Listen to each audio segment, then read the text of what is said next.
Namaskara and welcome to BIC Talks, a podcast brought to you by Bangalore International Centre, where we present conversations that move, inform, and encourage discourse.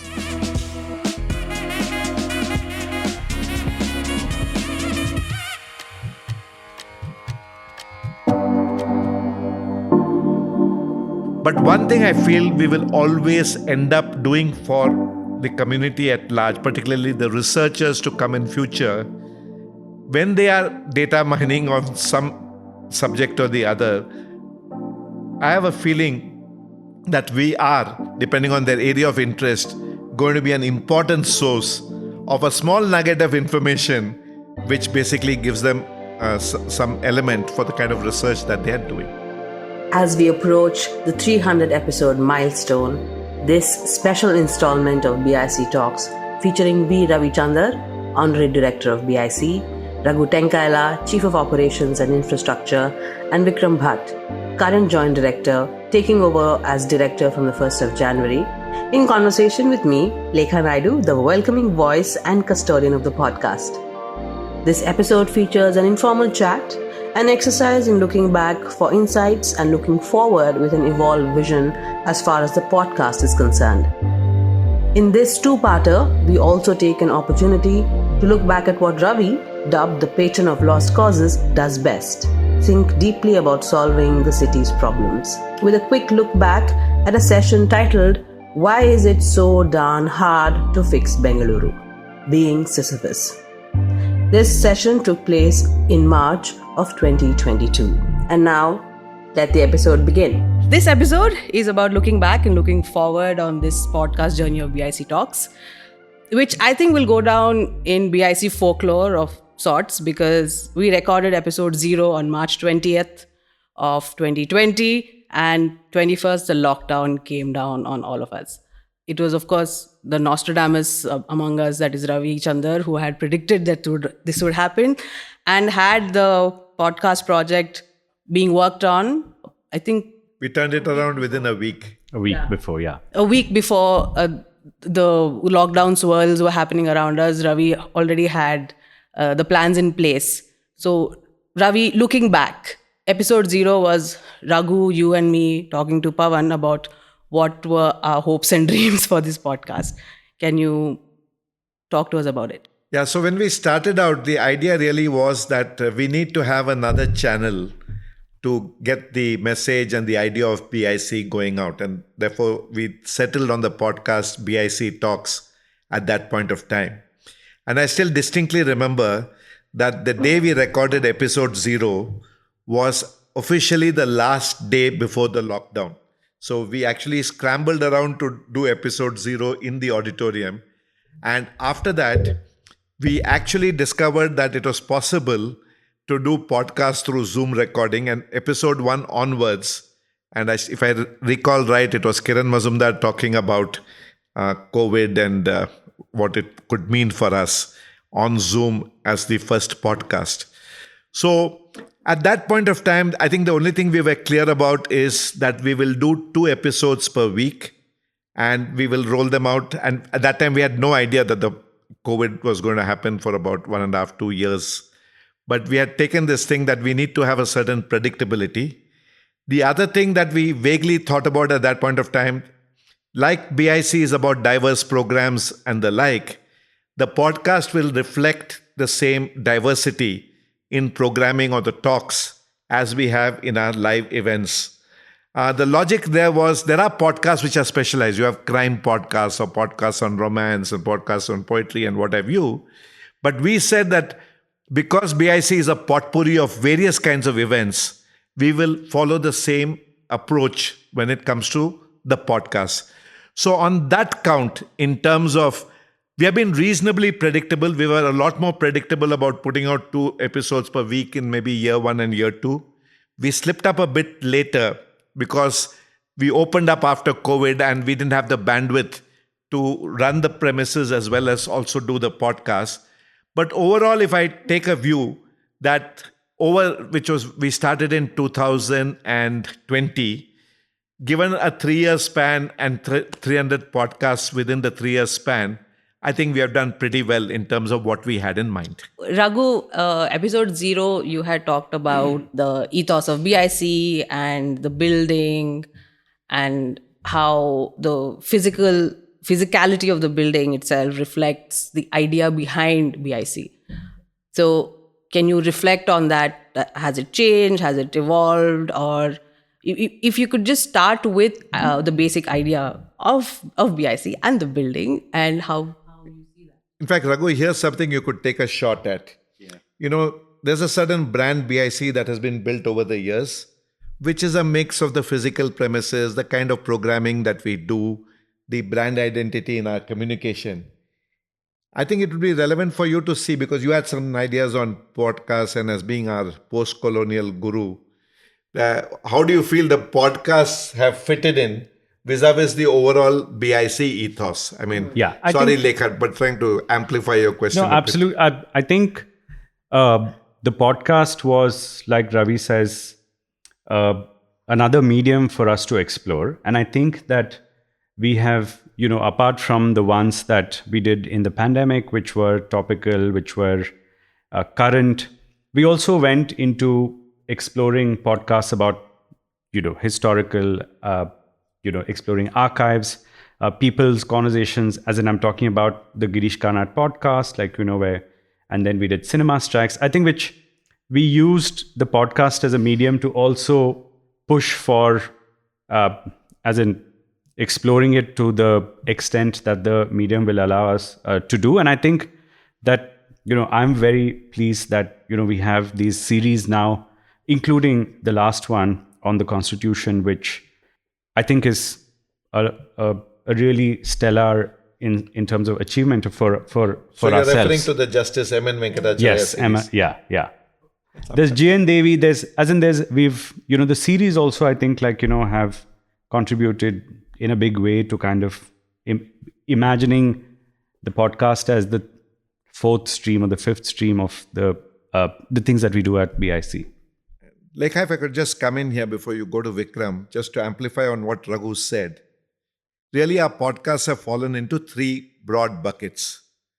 One is we have had specific podcasts planned as podcasts, recorded thematically and put it out. That's been one category, single standalone podcast.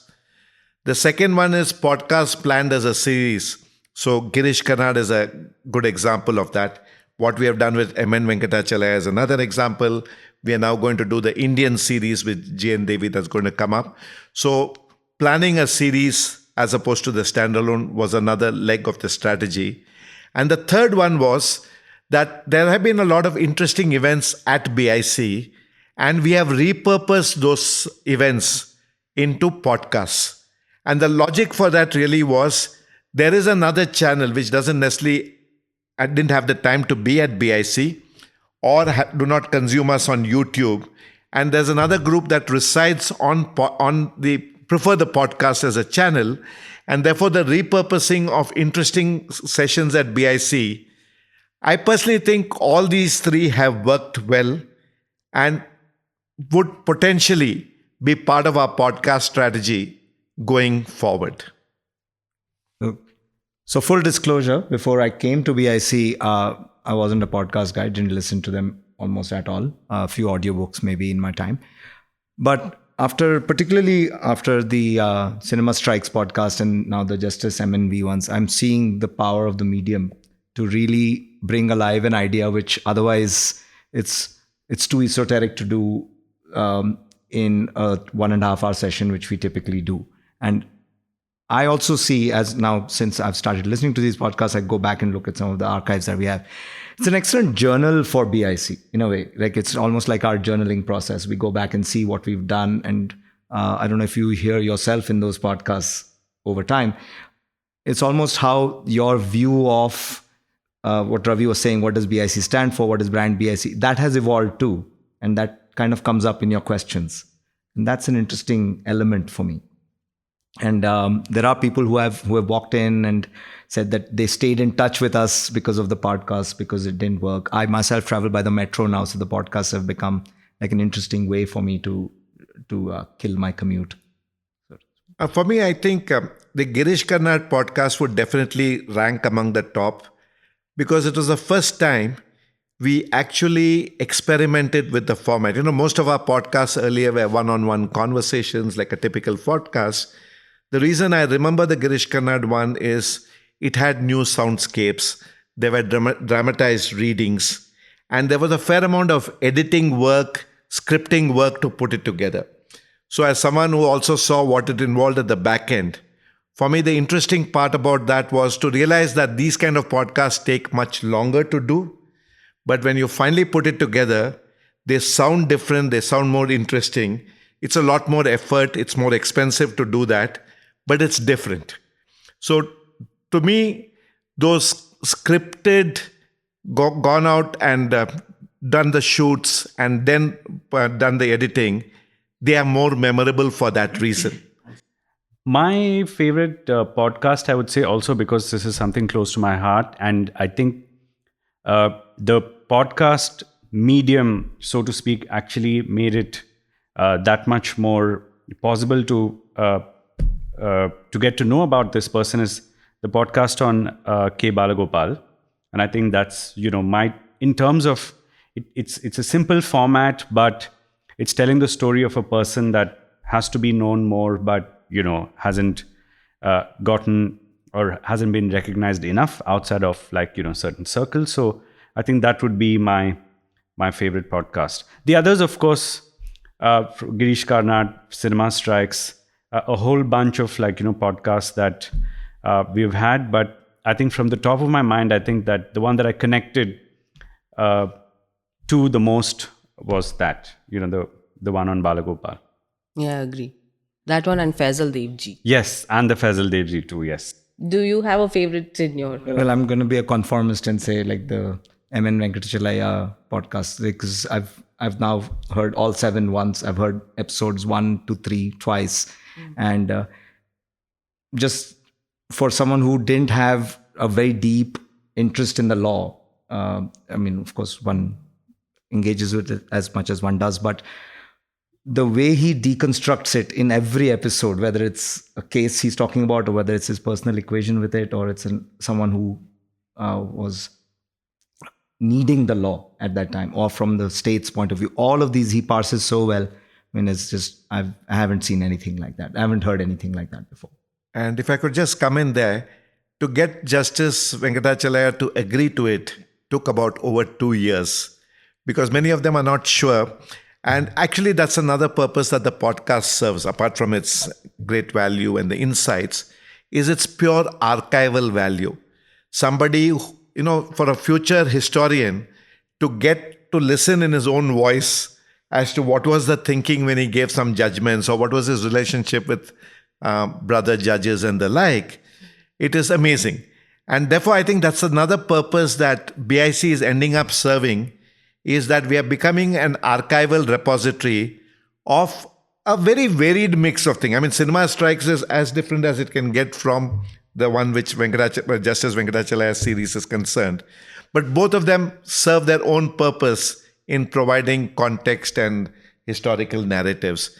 And I think that's been a very heartening aspect of what we have been doing at BIC Talks. Having seen Ravi's commitment to getting Justice MNV do this, going to his place, it also opens up another thing. It allows people who are probably at the fag end of their lives but are still sharp and can contribute but can't be mobile. We can go to them and get it and make full use of their wisdom. It's not only this podcast, but the whole podcasting has been Ravi's baby.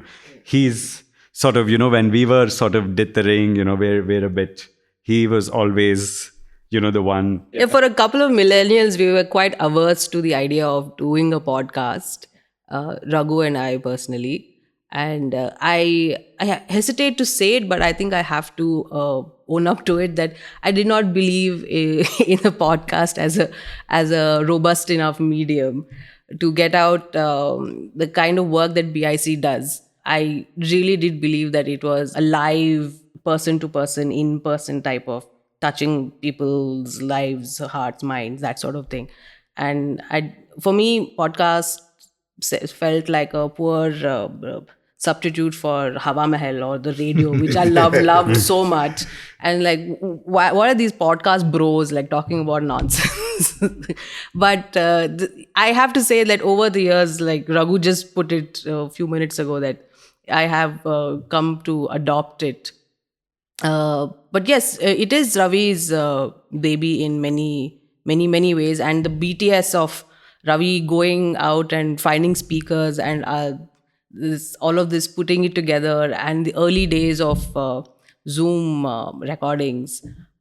For which each we would be there for every one of the Zoom recordings, as an and for the podcast recordings and the virtual sort of webinars that we were having, and yeah, I think it was a lot of. And one thing actually, Lekha, just in the process of being part of the BIC podcast, I like when you do something, you have greater appreciation for it, for what others do. I would rate that the podcasting medium has, my appreciation for the amount of hard work that it takes to produce a podcast. And, here, thank you, Gaurav and Ishan, for doing what you do, and the intensity that it requires to do it. This was, I've come across various professions which are like equally hard, but I would rate editing sound and editing voice as one of the toughest things that, I believe, is today is, in terms of production, and podcasts. And so, yeah, I have the greatest appreciation for other podcasts as well, knowing how much effort. And I also think that it takes more effort to produce a podcast than any other BIC event. I would agree with that. In fact, what Gaurav and Ishan have been doing for us over the years, I didn't know this in the beginning. I didn't even know what it involved to get a podcast out. And what I realized, to get a half an hour, 40-minute podcast out, I think we are looking maybe 6 to 8 hours of, and depends on different people, but that kind of listening in, working with, I think, nanoseconds or microseconds of information and stitching them together into a seamless whole. And what I've realized, and this is something Pawan told me, he said that he tried his hand at editing and he gave it up. He said that whenever he did editing, and it took him, 8-10 hours, he said post that, he was a zombie for the next 8-10 hours. I mean, he was just staring into space, because that level of concentration to do that audio editing on the thing, it just left you totally drained and unable to react with society for a few hours before you came back. I mean, Ishan will have to tell us whether that is indeed the case. But what I have really newfound respect, and I agree with what was said, that essentially this is the toughest of the edited versions that we put out. What we put out as YouTube recordings and the rest is cheesecake compared to putting a podcast out.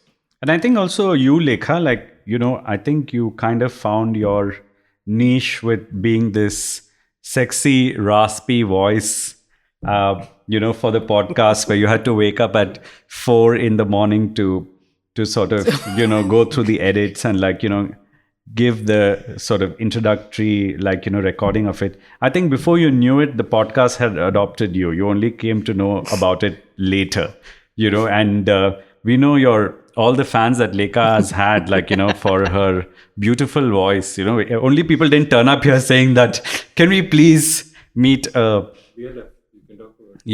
person who I'm sure, I'd be surprised that Lekha would get so many comments for a beautiful voice and introduction that, people sending her flowers saying that we just... What?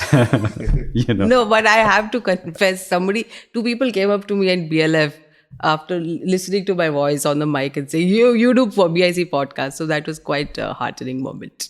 Yes, see, you have your fans, Lekha. No, but coming back to the behind the scenes, taking the specific example of Justice MNV's podcast, Ravi, you put in, it was on your wish list. You put this thing that you needed to get this done, and you chased after him until he consented. And it also, your choice of interlocutor was as important. The putting together the logistical bit of recording it and the editing itself was a completely different story that Ishan and Alok's team. In fact, I think in podcasts, the interlocutor is super important. You need to have an interlocutor who is knowledgeable about the subject. He or she definitely needs to have enough knowledge to be able to talk with the main speaker, if I can call it that. But more importantly, the interlocutor is not the story. So they need to realize that they are a facilitator to keep the conversation moving forward. And they have to have the ability, based on what the key person, the speaker tells you, to be able to ask follow-up that builds on it. That's a very important part of the podcast. If you go with pre-scripted questions and ask it, it's going to sound very, very canned and pre-done. It has to relate to what the person said. And you can only do that if you're comfortable with the subject. And the other thing really is a good interlocutor knows that they are not the podcast subject in that sense. And that also is important. So, for example, if we take the context of MNV, Alok was totally new about all the judgments that he had given. He knew all that. But he knew that center stage was Justice MNV. But he also was aware that there are going to be listeners who are tuned in. Now, I keep saying our BIC audiences are typically generally curious, but somewhat aware. So when you're somewhat aware, you need to provide context. You can't assume the person, when you talk about an Antule case, that the person knows what the Antule case was. And I think someone like Alok did that. He gave context and then led you into what the Chief Justice had to say. So I think these are characteristics of a good podcast. I can't say we got it right, but we attempted. But the model that we followed, where we get different interlocutors and different, has one drawback. People basically say that the podcast needs to have a voice. I mean, so one of the best known podcasts in India is Amit Varma's, or internationally is Joe Rogan. But the challenge, and that's really not BIC, because BIC is really multiple voices, multiple experts. So in a way, we have consciously chosen to have different voices for different podcasts. I mean, there might be an underlying message of what the BIC Talks kind of themes may be, but we don't have a voice for the podcast as the person who's an interlocutor, which is by and large a global practice. And here I think we differ from the common podcasts that are floating around, which at the end of the day, I feel is too tied up to the individual concerned. And if that individual walks out or leaves, then suddenly you're scrambling around to find another individual who can become the voice of the podcast. So willy-nilly, by design or by serendipity, I think BIC Talks, choosing the model that it has done, that while someone like you might hold it together in terms of giving the voiceover at the beginning, the individuals concerned with the podcast will vary from podcast to podcast.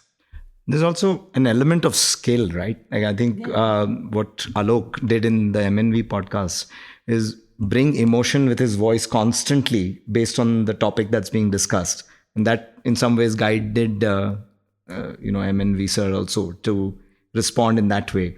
And so reading the person, reading the sort of emotion that needs to go into that specific question or that conversation is a skill in itself. And I think that is a part that gets missed out. Now that you are invested in it in a way and listening to it, how do you see it taking shape in the future, knowing about the projects that we have in the pipeline? So I'd say uninitiated rather than skeptic. But I see the podcast is now an integral part, particularly based on these two specific series that I've had a chance to listen to. Integral part of what Ravi mentioned earlier, what does BIC stand for? And we have different offerings. And this has a really big opportunity to create its own audience, to reach a different group of people who we'll never be able to reach otherwise. And the onus is on us to then put that level of diligence into programming, into curation, into finding the right subjects and interlocutors. But I see it as an exciting, totally new area where we can do a great amount of creative things. The other thing which tactically or strategically done over the last few years, by just putting out a sheer volume and quantity of podcasts, if Vikram and team, including you, do not continue with it, I hope many will come with some rolling pins and saying, where has the BIC Talks gone? It's a strategy across the board. So by flooding the place with so many of them, you will have to justify why that's not happening. But that said, I think there's a lot of scope to innovate, and I'm sure you'll find your own. We have not really gone out into the streets and got street voices, for example. We have not done enough of that. We have done 1 or 2 sessions with NCBS where an NCBS podcast played on our platform as a collaboration. So we just did a little bit around it, and I see that there's scope that through our channel, provided we have some little value to add to the whole thing, we collaborate just like we collaborate for BIC events. Why not collaborate for podcasts with others who do podcasts? So that there is another channel on which a bulk of what they have done is available. Not just a repeat, but you repackage it and make it more interesting, relevant to the BIC Talks audience. So I really think there's a lot of scope out there. I think there's a lot of scope in the future on promoting our podcasts. We have not done enough using social media and other channels to promote our podcasts. We could potentially do that. We could partner with people who are interested in the subject. So, for example, again, if we take when we have been discussing a lot about the M.N. Venkatachalaya thing.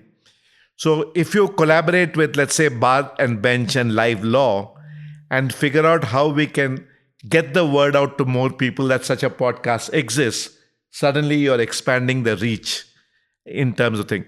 But one thing I feel we will always end up doing for the community at large, particularly the researchers to come in future, when they are data mining on some subject or the other, I have a feeling that we are, depending on their area of interest, going to be an important source of a small nugget of information, which basically gives them some element for the kind of research that they are doing. Time capsules for the future. Raghu, any thoughts about what the future can be on podcasts? Because you have played a role in some of the seminal podcasts. I mean, you played a big role in that Girish Karnad, you and Lekha. You played a big role on Cinema Strikes. In fact, I had no idea that it could turn out to be that interesting. And you were the one who was convinced. So you also have a sense of what could work on this medium. Yeah, Ravi, I think increasingly, as in this has always been my view, is that, we have to find those sources, find those archives, do this a more sort of researched, podcast output, while we have a regular stream of podcasts, which is our programs being offered in a different format.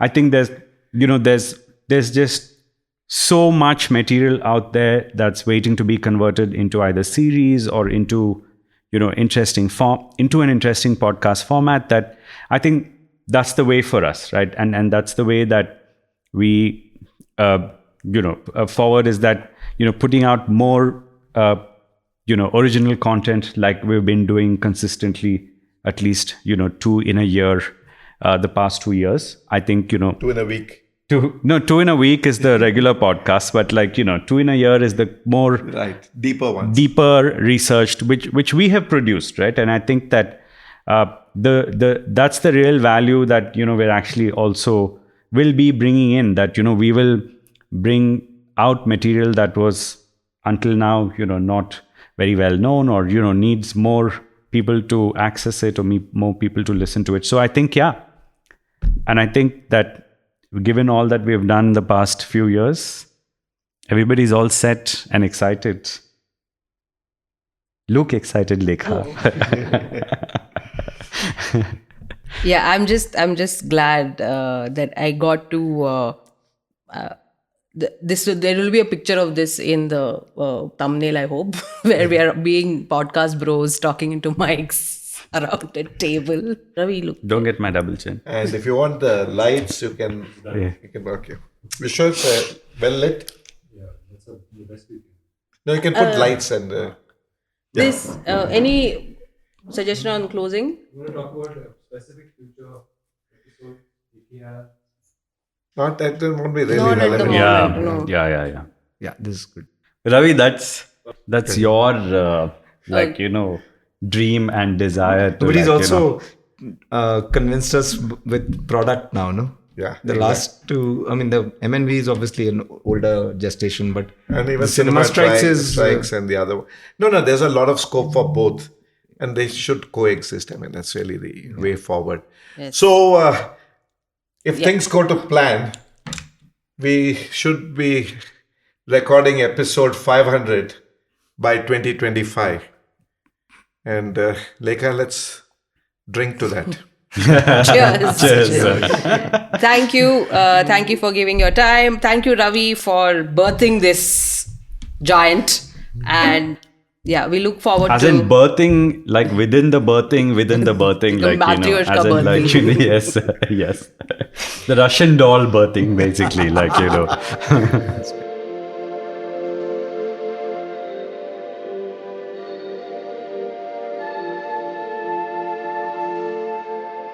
So let's get started.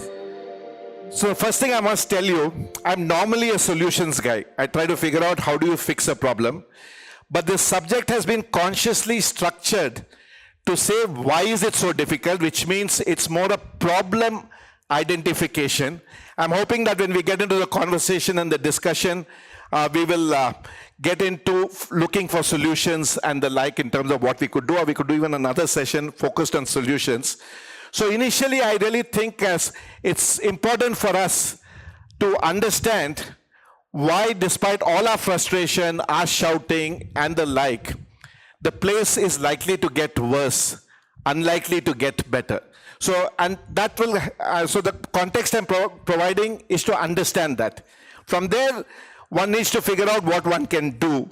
And it's not necessary that my points are necessarily fully exhaustive. So I'm sure I might miss some points and others can add to it.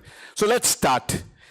So the starting point really is, we have a constitutional birth defect. I mean, Ram is here, so it's appropriate that I start with the Constitution. So at the birth of the Constitution, the defect that we have is, while the Constitution clearly spells out that you have the central government and the state government as tier 1, tier 2, central list, state list, concurrent list. When it comes to the third tier of government within courts, you are actually, they've referred to it as local bodies. So essentially in the initially structuring of this whole thing, the third tier was in some way ignored and felt, and has been neglected, and has ended up as being a vassal of the state government. So there's a constitutional birth defect. This is doubly sad when you take a particular fact. In pre-independence India, I mean in terms of under the British, etc., what's common among Rajaji, Rajendra Prasad, Subhash Chandra Bose, Nehru, Sardar Patel, all of them cut their teeth at the municipal town level. So whether it was Rajaji in Salem or Nehru in Allahabad, etc., they cut their teeth in local government before going on to higher posts in let's say state and even national level, obviously. But we miss the plot by not empowering the third tier, despite having such kind of leaders, and that is a price that we are paying to this date. Now, to fix this problem, and initially I'll deal with all the structural points. To fix this problem, during Rajiv Gandhi's government, which had, it was a majority which could have passed any constitutional amendment that they wanted, they passed what is called the 73rd Constitutional Amendment and the 74th Constitutional Amendment. The 73rd deals with the rural areas, and the 74th deals with the urban areas. The 73rd is pretty good in terms of the devolution of powers, Jilla Parishad, Gram Panchayat, and the like. The 74th is seriously flawed. It's not worth the paper it is written on, though civil society does use it to say you're not doing the MPC, which is required, the Metropolitan Planning Committee that's required under the 74th, but it is seriously flawed. And it's an irony of history. The 73rd was crafted by Borelal in the IS, in the government, who was VP Singh's right-hand man, and VP Singh was no friend of Rajiv Gandhi. And the 74th was crafted by K.C. Sivaramakrishnan, a fine intellectual and a phenomenal person, who was, in a sense, Rajiv Gandhi's blue-eyed boy. So you actually ended up in a situation where the 74th, which was given to someone who could have delivered. And I've heard, KCS has been a house guest, and he has admitted, he's no more, and he's really, absolutely outstanding person in the urban space and done a lot of work in urban Calcutta and the like. He said, we messed up in the way we envisaged the 74th. And consequently, the construct they made for 74th is no fix for the original constitutional defect. So as a result of which, cut to today, and in the context of Bangalore, what does it mean? It just means that the status quo continues. And the status quo continues means that, as I mentioned earlier, the city, the local city, can't even call it a city government, but represented in the election that happens to the BBMP, which is not fully Bangalore. More things happen outside BBMP than within BBMP for a Bangalore citizen. We'll come to that. There is a mayor who has a one-year term, who we are supposed to call him the worshipful, him or her the worshipful mayor. But there is nothing worth worshipping out there. Because the thing is, they are an emasculated mayor in the system. The city is in the grips of the state. And if you gave chief ministers of the state a choice between governing Bangalore versus governing the state, they will take Bangalore. Because this is also the cash cow in more ways than one. So you have a situation where nobody is clearly in charge. And the city is definitely not in charge of its own destiny. So our fate lies elsewhere. If I define destiny that there's somebody who's in charge, elected, that's what I mean. I'm not saying the state government was not elected, but the state government is meant for the entire state, and there are a whole lot of other legislative functions, etc., of the state that is required. And at the same time, we have the MLAs in the city who are very keen to do all this kind of stuff in the city and the power that it gives them over the corporator. So the third structural defect, so this is the reality, so in terms of what happens, but there is a huge structural defect that still exists in our current structure. As I mentioned, more than half the things are outside BBMP, so it's BWSSB, BESCOM, the BMTC, the BMRCL, the police. There are so many agencies which are outside the remit of BBMP. BBMP is not Bangalore. BBMP is one arm, and this happens to be the one with an election, and the rest are what are called parastatals. So what has happened over a period of time, and so the justification is BBMP doesn't have the competence to handle water and sewage. Okay, create a separate body. BBMP is not able to manage transport. Bombay, for example, the BMC manages the transport through BEST. Can't manage, let BMTC be a separate corporation. BWSSB is a separate government. So you start cutting, the latest one being a solid waste management authority, because they can't deal with garbage management. So you have these kind of dysfunctional setups that are coming up. And the problem with parastatals and everybody else other than the BBMP is they are answerable to no one but to their own board. So there is nothing like you may want. The way it works is, even if the entire city of 11 million says, okay guys, let's just go and do the water project in North Bangalore and nothing else for the next 1 year, BWSSB has the power to say, no, I'm sorry, I don't want to listen to you. I will do what I want to do. And there's nothing you can do about it. So they are not answerable to anyone. So if you want anything done in the city, invariably anything you touch, barring getting maybe a birth certificate or a death certificate, which is with one agency, but let's say you want better roads. You want to move faster through the city. You want to be safer as you move faster through the city. Any of these things, even the water supply, because it goes through cuts across multiple agencies. If you're going from here to the airport, you will have the BBMP, part of it will be the BDA, part of it will be that SPV, which runs the toll road, and part of it will be some Bayappa area, just on roads. And then there are various jurisdictions. So anything you touch has multiple agencies involved.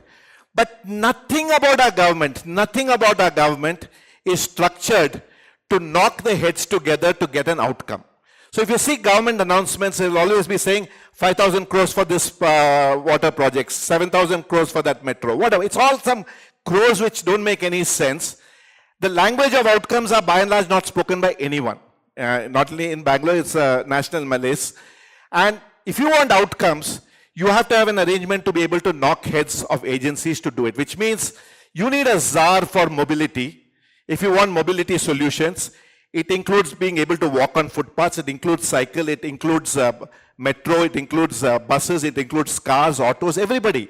You have to be able to work all these guys to get what you want, which is to travel faster, more safely tomorrow compared to today. But who can do that? I mean, we've been talking about a mobility kind of authority for the longest time, just to knock heads. Now there is talk after some 25 years making some noise about that we will get around there. So we are lacking what I would call these integration structures across these various people. And consequently, each of these agencies are designed as silos designed to withstand a nuclear attack. They're hugely territorial. They will say, get off my park. The horticulture department will say, Carbon Park is mine, get lost. You might have some great other plans and other stuff, but this is mine. You have no locus standi here. Even let's say when tourism wants to do something, they'll say, get out of my park. This is mine. So that's the nature of behavior you see.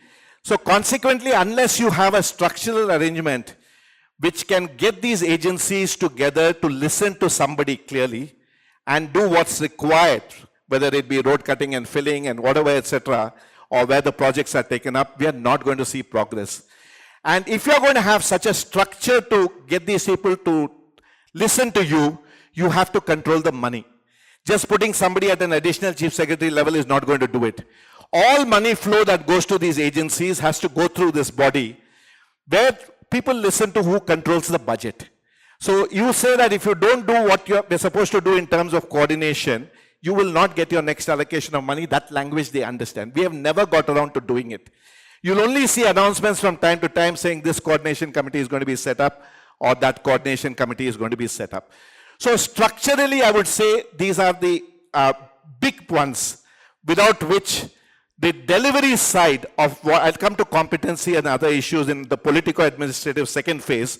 But structurally, I would say the original constitutional defect, the 74th not working, and not having these agencies for integration and the like is something that is fundamentally a problem out here. Related to this, in terms of when you talk about structure, you need a mix of what I spoke about integration is integration across agencies. At the same time, you need deep decentralization to the lowest citizen level, ward and even lower than the ward if possible. What I call the deep decentralization. There's something called the subsidiarity principle in city working. You do things which are best done at the lowest possible level. If you can't do it at the lowest possible level, take it to the next level, then take it to the highest level is the way it's supposed to. So just as a simple example, and if you take garbage, the rule really is garbage must be decentralized to the local level, segregated, processed, and managed in the neighborhood. It mustn't go to a village. Morally, I don't know what each of us will go when we meet our maker that at the final hour, because we are thinking nothing about the waste or garbage of 11 million people being dumped in a village of 5,000 and spoiling their groundwater and their level forever. So you need to do waste at the lowest level, garbage for example, while transportation is invariably across the world a mega regional level solution. So you can't do transport solution at the ward level for a metro station. You tend to plan that at a much higher level. So we lack that. And then, of course, there's this bugbear about citizen participation. We have something called a citizen participation law. But the reality of that law is, even if the entire ward of 40,000 people decided that they want the 5 lakh rupees available to be done on this park, all the 40,000 people actually meet and say, this is the park we want to do. The corporator can veto it and say, sorry, I don't believe this should be done. I believe that should be done. Game over. Now, why would citizens participate if at the end of the day, it is going to have this kind of veto power? I mean, this is the law. This is the law the way it is written. So that's another. Now, moving from there to my second leg. So the first one really are the structural challenges. The second one is the politico-administrative issues out here. Competence. Our competence levels in government, I mean, for those of us, I remember after doing the BATF, I told Nandan, that was around the time the Men in Black movie was there. I said, is there a way that we can all get zapped? Because what we have seen, the aliens that we have seen within government departments and the system, and how hollow that place is, one wanted to be just zapped of having ever seen it and go back to my placid, couldn't be bothered kind of life earlier. It's that bad. We talk about competence. For the longest time, and for the life of me, I don't even know who the chief town planner right now is. But I know that for the longest time, decades, the chief town planner in Bangalore did not have a degree in town planning. Forget about degree, diploma. Did not attend. I mean, all said and done, these are sciences. It has some principles of town planning, of thing. And you miraculously expect this whole thing to develop in a manner. Now the law requires that if you're going to have lakes and things, you need people qualified in environmental engineering. That wasn't the case earlier. So you had all kinds of people managing all kinds of things way beyond their pay grade and way beyond their competence. So competence is a huge problem. And when you see the potholes, wattholes, etc., various things that you see, a lot of it is related to the capacity and competence, but that is not the only reason. Which brings me to the next C, which is corruption. Now, corruption is so endemic, we are taking it that it's a given. And it's true of many countries, many places. But the quantum, I mean, this thing about, there's the thing for every person's need, but not greed kind of stuff. It's really one of the key reasons why the city is the way it is. This is not my figure. When we did the BBMP restructuring, I used to ask every MLA and corporator who came to the committee saying, what's your estimate of the leakage in civic projects? And the consensus estimate was between 50 to 60% of the project size was leaking, which includes ghost jobs. We can talk about that later. Recently, I've seen in the papers about 2-3 months ago, the elected officials itself openly admitting that 40% is a given. So there's a floor of 40% corruption on projects established, and we all seem to be okay with it, that this is how it will work. But what does 40% really mean? Which means if a road tar has to be 2 inches, you will get 1 inch. That's what it means. Something has to give. Of course, there's a very fine-tuned mechanism there. We can get into details of how you start a tender at X, and then you give cost escalation and make it X plus Y into another figure.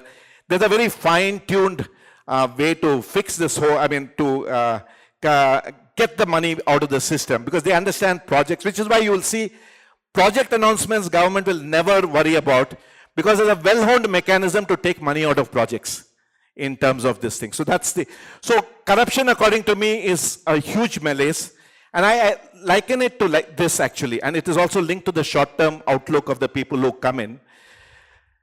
When you get elected, whether it be a corporator, whatever level you get elected in, this is my own theory of this whole thing. And I'll try and bring in a Chinese comparison as a point of view. And obviously, you all can all free to disagree with me later. You get elected with fishing rights to a pond. This business that people who are getting into government there may be some good people and some good exceptions. I'm not saying no. But I think the majority are not getting in for public service. It's another business line. You could become an entrepreneur, you could run a restaurant, and you could do this. So it is return on investment. And that is really what is driving this. So when you get elected with fishing rights to a pond. Now, when you get fishing rights to a pond, you furiously fish. Over a period of time, the pond gets toxic, gets this thing, etc. The extraction of yield out of that pond is low. Now, normally you think like a management graduate, which I unfortunately happen to be. You say, I got rights of a pond. How can I make the pond into a lake, the lake into a river? So that as the place expands, market expands, even if I take a smaller fishing right of a larger place, I will still get a decent money. But development happens, because I'm seeing the pond becoming lake to river as symbols or metaphors for development. But there's a problem in people allowing that to happen. Because of the short-term nature which I get elected to, I want that return in that first 2-3 years, because then again I get back into some kind of campaign mode. And I therefore don't think long-term. But more importantly, and this is my hypothesis, given the anti-incumbency and what happens, My competitor is going to inherit the lake which I created. I will not be there to fish in the lake. So better I fish in the pond and leave a toxic pond for the next guy than make it into a lake and be sitting outside watching him or her fish in the lake. So there's a kind of a very perverted incentive to let things be. While in China, what they've really done in a very simplistic way is gone from this pond, lake, river from an overall development context. Because from day 1 to day 100, they know that the Communist Party will always be in control. So since they know that politically they are going to be in control, the merits of making it a larger place grows to the party. Here, because we have this, we can get into what's the solution for this. I'm a believer that proportional representation is a better way. Only for one reason. Loot is happening. You might as well distribute the loot so that they at least think in terms of lake and river as opposed to the current model that we have got. So corruption is another very big problem apart from the competence when you come to the politico-administrative thing. You look at the government tendering system. I mean, forget about the lowest bid and thing. It is, a lot of them are rigged. You'll find things that have gone horribly wrong, but the guy who was behind the tender, nothing will happen to him because they have followed due process. So the whole focus is I'm following due process while you end up getting lemons. And when it comes to tendering and contract, particularly in the city, it is very difficult to find out where the corporator ends, the contractor begins, and maybe the MLA reconnects into the system. Like another politician in the north said once, "Ye sab mile jule hai." Mile jule hai only. You don't know where they have, who's fitted where, etc. So it's almost a kind of a continuum, and therefore this corruption is another very important malaise that we cannot lose sight of. Sorry, let me just see my remaining points. I have, and also the time. I'm sorry, I'm slightly out of time, but I'll try and finish quicker. The other thing really is, it's a specialized area. We don't have the specialized people. And very archaic laws. I mean, the classic one is the Contract Carriage Act, which makes BMTC a monopoly. If you think about the bus service historically, it is fixed buses in the sense that there's a fixed timing, fixed pickup and drop places, and fixed routes. That's been the traditional model and a BMTC monopoly. Today with technology, and which you're seeing in Uber and Ola and the various things, you can be flexible on all three. You can flexibly run different buses at different demands and time. You can have flexibly different pickup and drop points. So all the stuff which is rigid about the bus system can be flexible. They'll use the contract carriage thing, and there have been in Bangalore cases where these vehicles have been seized when they came up with the flexible system, saying not allowed. I'm fine, I'm saying not allowed is fine. But then you run it, now you do it as a benefit. Flexibility to the customer is a good customer benefit.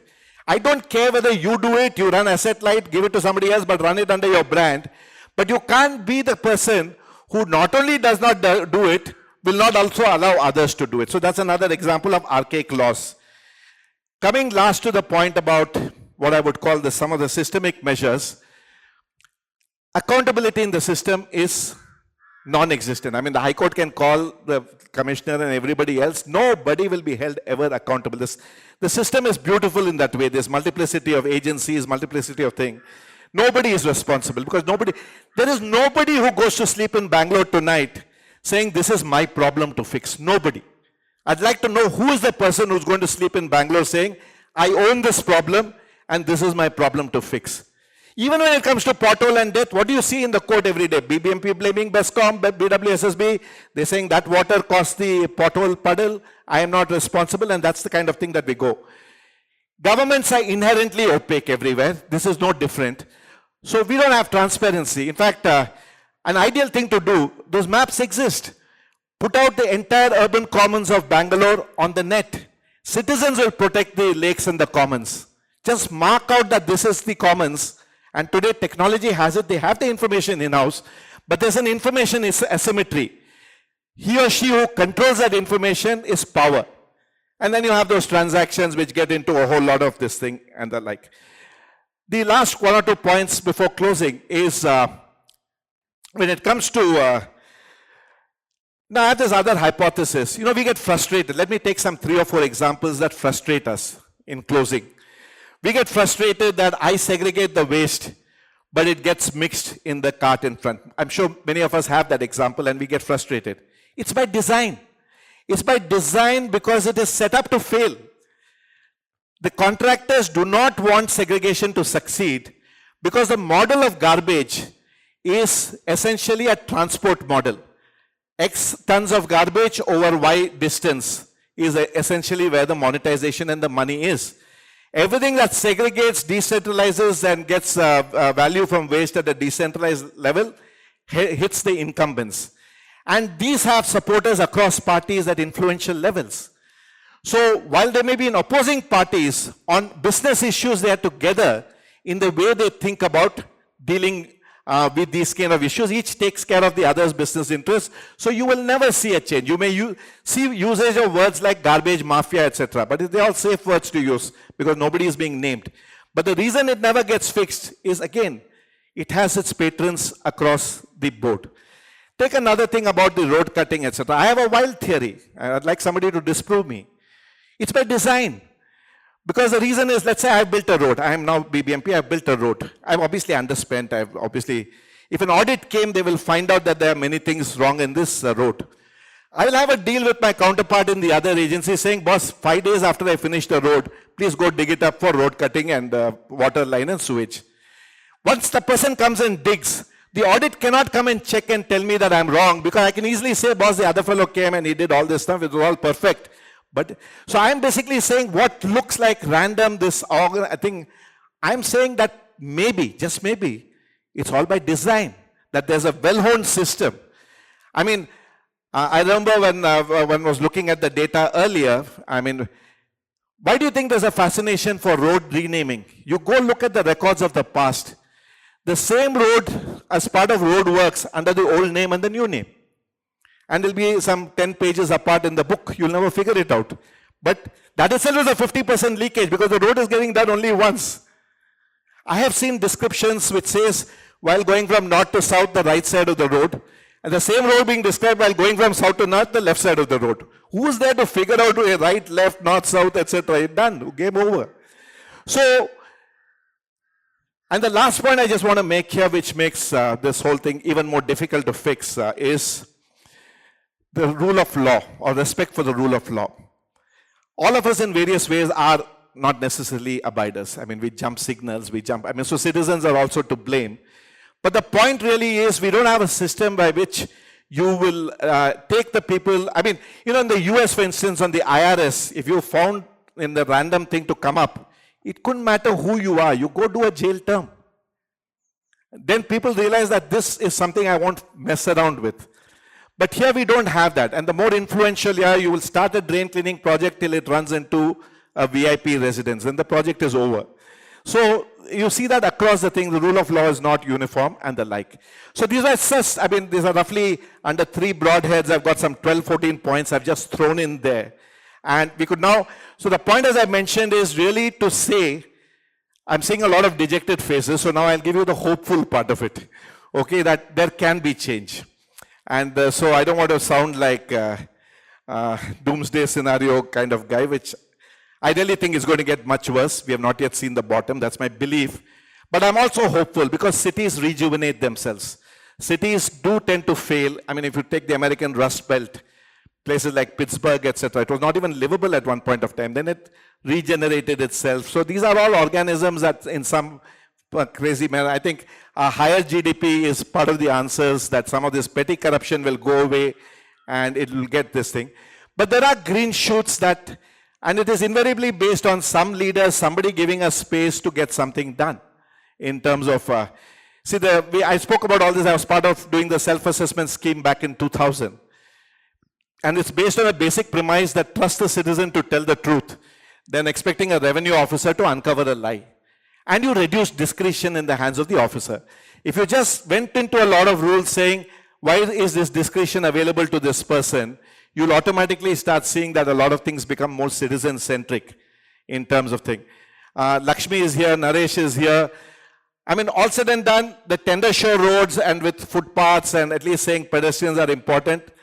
Even the urban development department has recognized that Bangalore model is out of 250 projects is listed as the top of the list, saying that pedestrian importance, this is the kind of project that other cities need to look at.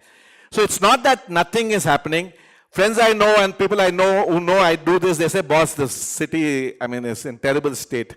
So I only reply back saying, boss, it would have been much worse if we were not involved. But I don't know, the jury is out there.